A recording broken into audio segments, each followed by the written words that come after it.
धरण गावातील little blossom स्कूलची Ashadhi Ekadashi निमित्त भव्य दिंडी. विठ्ठल नामाच्या जयघोषात शहर भक्तिमय. आषाढी एकादशीच्या निमित्ताने धरणगाव येथील लिटिल ब्लॉसम स्कूलच्या वतीने आयोजित करण्यात आलेल्या भव्य दिंडी सोहळ्याने संपूर्ण शहर भक्तिमय वातावरणात न्हाऊन निघालं. वारकरी वेशभूषेतील विद्यार्थ्यांच्या उत्साही सहभागामुळे नागरिकांचं लक्ष वेधलं गेलं. आषाढी एकादशीच्या पावन पर्वानिमित्त धरणगाव येथील लिटिल ब्लॉसम स्कूलच्या वतीने शहरातून भव्य आणि प्रेरणादायी दिंडी सोहळ्याचं आयोजन करण्यात आलं. या दिंडीमुळे वारकरी संप्रदायाची भक्ती, संस्कृती आणि परंपरेचा सुंदर संगम अनुभवायला मिळाला. कार्यक्रमाची सुरुवात छत्रपती शिवाजी महाराज चौक येथे पालखी पूजन आणि आरतीने झाली.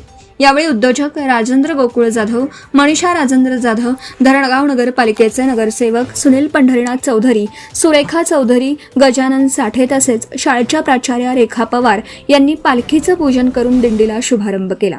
त्यानंतर विद्यार्थ्यांनी हातात भगवे झेंडे, वारकरी पताका घेत टाळ मृदुंगाच्या गजरात अत्यंत शिस्तबद्ध पद्धतीने दिंडीची सुरुवात केली. विद्यार्थ्यांनी सादर केलेलं रिंगण, नृत्य आणि भक्तिमय सादरीकरण उपस्थितांच्या विशेष पसंतीस उतरलं. दिंडीत सहभागी झालेल्या चिमुकल्यांनी वारकरी वेशभूषेसह संत ज्ञानेश्वर, संत तुकाराम, छत्रपती शिवाजी महाराज आणि माता जिजाऊ यांच्या वेशभूषा परिधान करून सर्वांचं लक्ष वेधून घेतलं. ज्ञानोबा तुकाराम, विठ्ठल विठ्ठल आणि जय हरी विठ्ठलच्या जयघोषांनी संपूर्ण परिसर भक्तिमय झाला. ही दिंडी छत्रपती शिवाजी महाराज चौक ते परिहार चौक मार्गे कोट बाजार परिसरापर्यंत काढण्यात आली. मार्गात नागरिक आणि व्यापाऱ्यांनी दिंडीचं उत्साहात स्वागत केलं. विद्यार्थ्यांनी सादर केलेलं नृत्य आणि लेझिमचं सादरीकरण विशेष आकर्षण ठरले. विद्यार्थ्यांमध्ये लहान वयातच भारतीय संस्कृती, वारकरी परंपरा आणि विठ्ठल भक्तीचे संस्कार रुजवावेत या उद्देशाने दरवर्षीप्रमाणे यंदाही या दिंडीचं आयोजन करण्यात आलं. शाळेचा मुख्याध्यापक, शिक्षक वृंद, कर्मचारी आणि पालकांच्या सहकार्यामुळे हा सोहळा अत्यंत यशस्वीरित्या पार पडला. कार्यक्रमाची सांगता महाप्रसाद आणि पसायदानाने करण्यात आली. यावेळी भानुदास अप्पा विसावे यांच्या वतीने चिमुकल्या विद्यार्थ्यांना फळांचं वाटप करण्यात आलं.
लोकनायक न्यूज.